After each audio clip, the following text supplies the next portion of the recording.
week-end de la Toussaint, plusieurs milliers de touristes par jour sont attendus sur l'île de La Palma en Espagne pour assister à l'éruption du volcan Cumbre Vieja. Les billets d'avion et de bateau ont pratiquement tous été vendus. Les routes ont été fermées aux véhicules privés pour éviter les embouteillages et des itinéraires alternatifs ont été mis en place pour gérer au mieux cet afflux de personnes. Depuis le début de l'éruption le 19 septembre, 7000 personnes ont été contraintes d'évacuer leur logement et près de 1400 bâtiments ont été détruits. Selon les médias espagnols, l'éruption est désormais la plus destructrice sur l'île depuis plus de 500 ans, les coulées de lave ayant recouvert plus de 900 hectares. L'activité du volcan s'est intensifiée depuis le week-end dernier et des centaines de secousses ont été enregistrées. Samedi matin, un séisme d'une magnitude de 5 sur l'échelle de Richter a été enregistré, devenant le plus important depuis le début de la crise volcanique. Des raz-de-marée géants qui détruisent tout sur leur passage. Ce sont des phénomènes très puissants. On attend le prochain. Un tsunami peut avoir plusieurs origines, comme un astéroïde ou un séisme sous-marin. Mais des scientifiques viennent d'identifier une nouvelle cause possible. Une île mystérieuse pourrait provoquer une vague monumentale, capable d'engloutir 3 continents.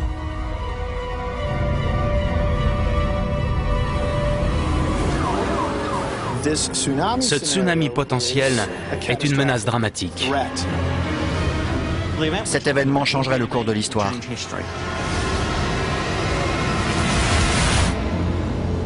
Au large des côtes d'Afrique du Nord se trouve l'île volcanique de La Palma. Pour l'instant, tout semble paisible, mais un phénomène terrifiant se prépare.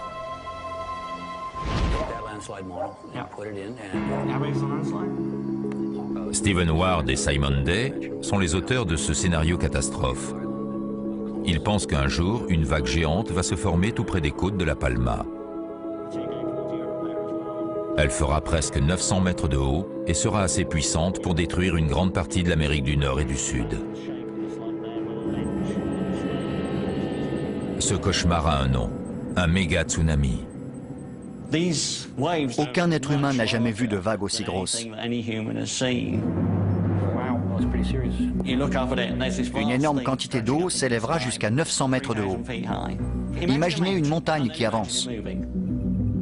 La vitesse de la vague dépend de la profondeur de l'océan. Plus il est profond, plus elle va vite. À plusieurs centaines de kilomètres/heure, comme un avion. Elle atteindra la côte est des États-Unis en 9 heures. C'est en eau profonde? Oui. Elle va grossir. À mi-course, elle se sera déjà séparée en une vingtaine de vagues. La plus grosse étant la première.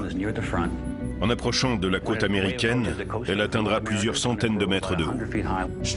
Elle frappera toute la partie ouest de l'Atlantique Nord, Terrifiant. du Canada, en passant par les États-Unis, les Caraïbes, jusqu'au Brésil. La vague sera très grosse.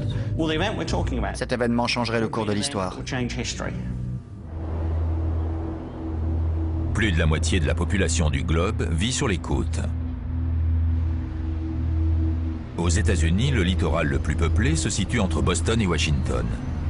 Il serait frappé de plein fouet par ce méga tsunami qui mettrait en danger des millions de vies humaines et la stabilité de l'économie mondiale.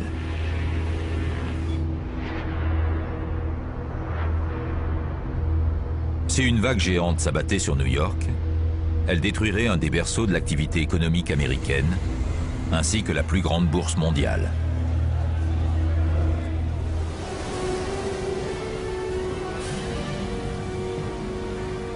Imaginez un géant qui soulève le fond de l'océan. Toute l'eau va se déverser sur la côte.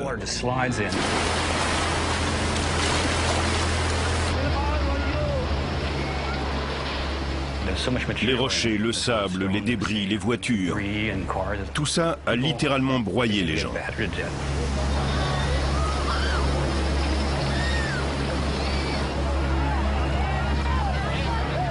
Ils ne sont pas morts noyés.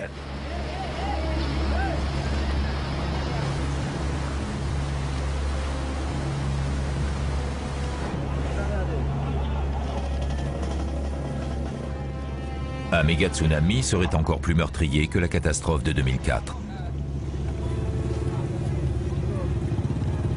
Le tsunami dont nous parlons serait beaucoup plus violent que celui de Sumatra.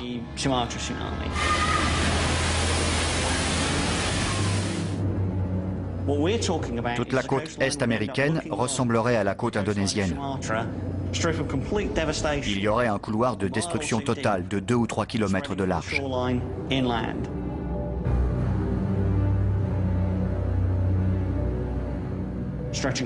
Tout le long du Canada, en passant par les États-Unis, les Caraïbes, jusqu'au Brésil et peut-être jusqu'en Afrique du Nord et en Europe.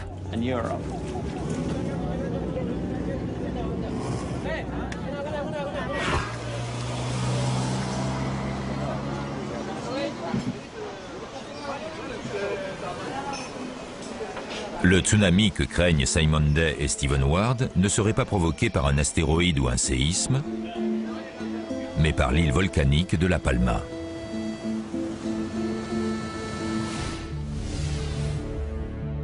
Le tiers sud de l'île est dominé par un volcan très ancien, le Cumbre Vieja.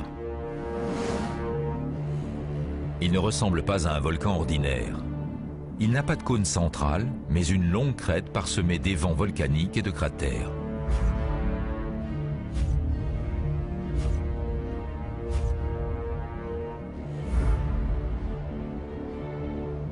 Le Cumbre Vieja a l'air relativement inoffensif.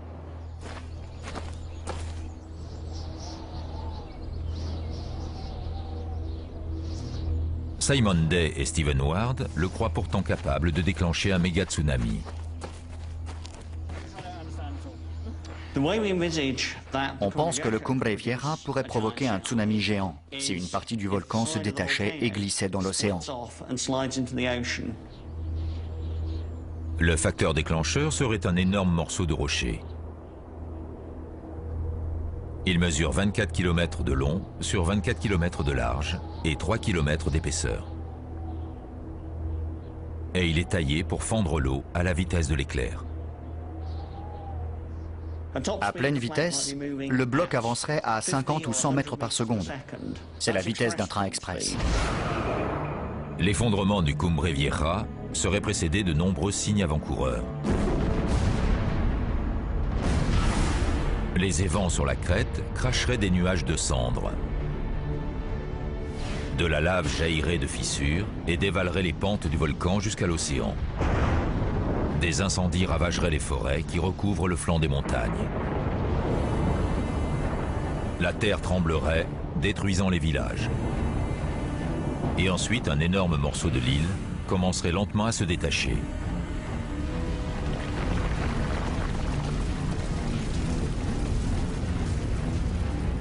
Une vague de plus de 900 mètres de haut s'élèverait au pied du volcan. En quelques minutes, la majeure partie des Canaries serait engloutie. Et une heure plus tard, le méga tsunami atteindrait les côtes d'Afrique du Nord et d'Europe. En moins de 24 heures, l'Amérique du Nord, les Caraïbes et l'Amérique du Sud seraient balayées par des vagues géantes.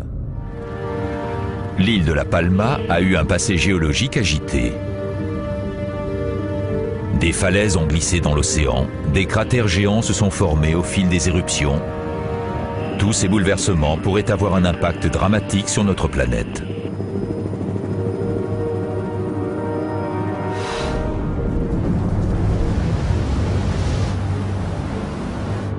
Des villes seraient menacées de l'autre côté de l'océan.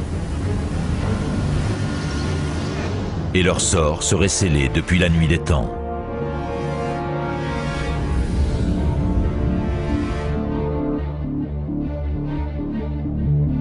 Il y avait autrefois un autre volcan sur l'île de La Palma, le Cumbre Nueva. Il a connu une fin brutale il y a environ 560 000 ans, ce qui a changé le visage de l'île.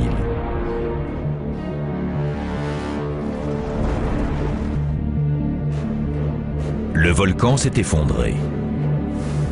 3 zones de rift sont apparues et la lave qui en est sortie a formé le Cumbre Vieja.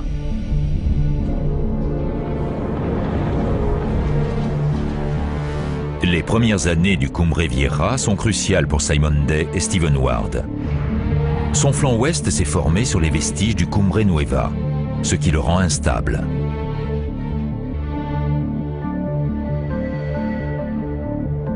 Les zones de rift ont également changé au fil du temps. La zone du rift nord-ouest a cessé d'être active, puis la zone nord-est. La zone du rift nord-sud est la seule encore en activité. C'est de ce côté que l'éruption risque de survenir. Ce schéma de réduction des zones de rift précède très souvent un effondrement volcanique.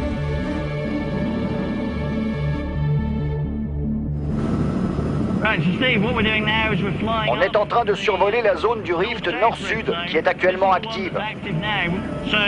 On voit le cratère Hoyo Negro sur le Pico Nambroque. Ils définissent une ligne nord-sud des vents volcaniques qui se sont formés depuis plusieurs milliers d'années. Tout ça participe à la reconfiguration du volcan. Cette reconfiguration semble indiquer qu'un effondrement se prépare. Le schéma récurrent sur ce type de volcan est une reconfiguration structurelle importante, accompagnée d'une réduction du nombre de zones de rift avant l'effondrement. La zone de rift active agirait comme un bulldozer et pousserait le flanc ouest vers l'océan.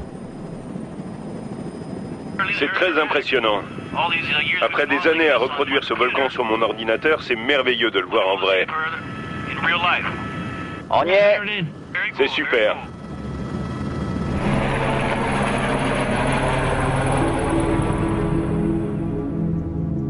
Les preuves visibles sur le terrain ne font que confirmer les craintes des deux chercheurs. Le flanc ouest pourrait sombrer dans l'océan lors d'une éruption future. Je fais des simulations en tenant compte des lois de la physique. Je mesure la gravité, la friction, la résistance du vent. J'entre tout dans l'ordinateur et je le laisse faire.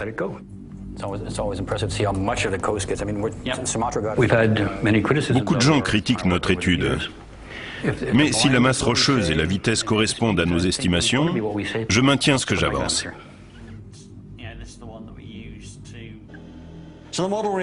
Notre simulateur est très précis. On est sûr qu'il anticipe parfaitement l'effet qu'aurait un effondrement à La Palma en termes de méga tsunami. Ces prévisions soulèvent de nombreuses questions. La première est bien sûr, comment se prémunir contre une catastrophe naturelle de cette ampleur ?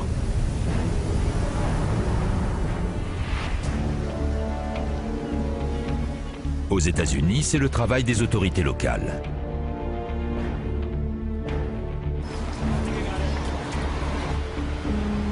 À New York, l'alerte serait déclenchée ici, à l'OEM, l'Agence de planification des interventions d'urgence, le centre nerveux de la ville. Notre centre de surveillance fonctionne 24 heures sur 24. On contrôle les liaisons électroniques dans la ville et le monde entier, 7 jours sur 7. On est payé pour envisager le pire scénario. C'est notre métier. L'OEM est à l'affût de toutes les menaces potentielles sur la population. Attentats terroristes, émeutes ou catastrophes naturelles comme les séismes ou les ouragans.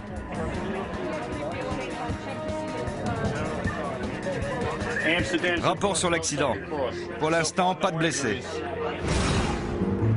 La géographie de la ville la rend particulièrement vulnérable aux catastrophes maritimes.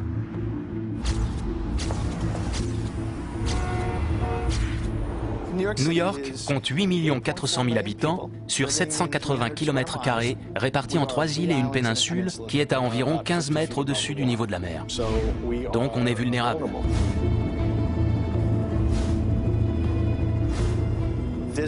Ce tsunami potentiel est une menace considérable pour New York.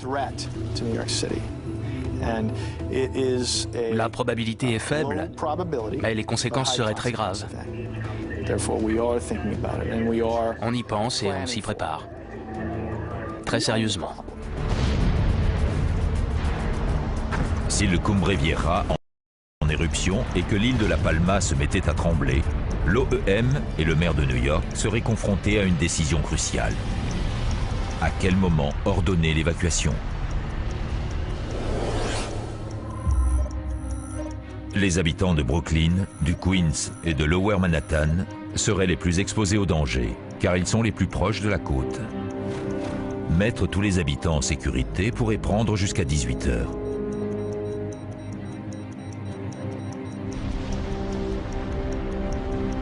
Si les autorités attendaient le déclenchement du tsunami, l'évacuation serait une course contre la montre. La vague traverserait l'Atlantique en moins de 9 heures. Elle pourrait donc frapper avant que tout le monde n'ait pu être évacué.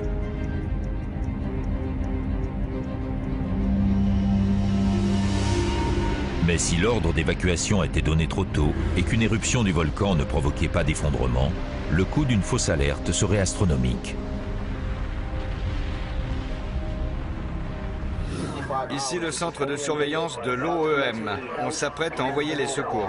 Je transfère à un autre centre médical. L'agence a entre les mains des millions de vies humaines. Et elle n'a pas le droit à l'erreur. Ordonner l'évacuation est une décision très difficile à prendre pour un maire, surtout à New York, car ça concerne des millions de gens.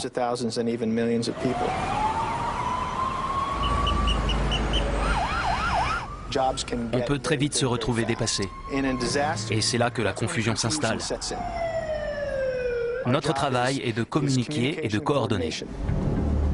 Dans le cas d'une évacuation, toutes les transactions de la bourse de New York basculeraient automatiquement en ligne. Les ports seraient fermés et l'activité économique arrêtée. 3 zones seraient concernées par l'évacuation. Les habitants des quartiers inondables seraient évacués en priorité. Ils devraient se rendre dans des centres d'urgence, d'où ils seraient redirigés vers des abris. L'évacuation se ferait d'abord par la route. Les grandes artères qui permettent d'accéder à la ville seraient toutes mises en sens unique pour conduire vers l'intérieur des terres. Les pompiers seraient réquisitionnés pour évacuer les hôpitaux, les maisons de retraite et les personnes fragiles. La police serait chargée de contrôler les opérations. La réussite du plan dépend de sa mise en œuvre. Mais un élément de l'équation reste inconnu. Il est impossible de savoir combien de personnes ne pourraient être évacuées et combien parmi elles survivraient à un méga tsunami.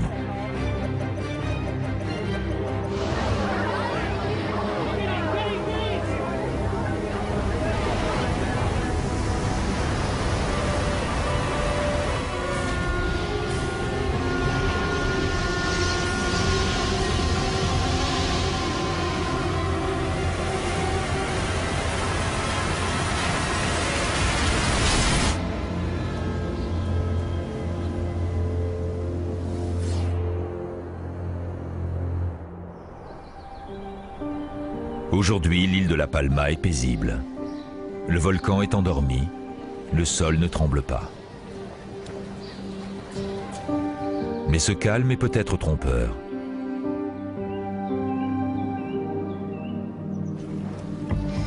Des volcans qui semblent parfaitement statiques ne le sont pas forcément. Et les mouvements qui se produisent dans leurs entrailles ont le pouvoir de littéralement changer la face du monde.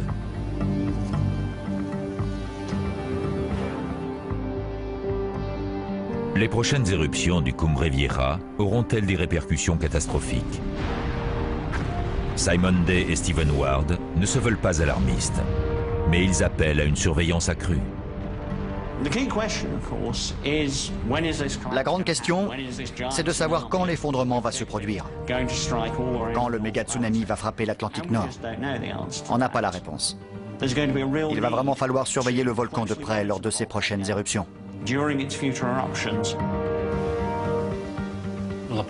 La Palma n'est qu'une île volcanique parmi d'autres. Elle est en haut de la liste, mais il y en a d'autres.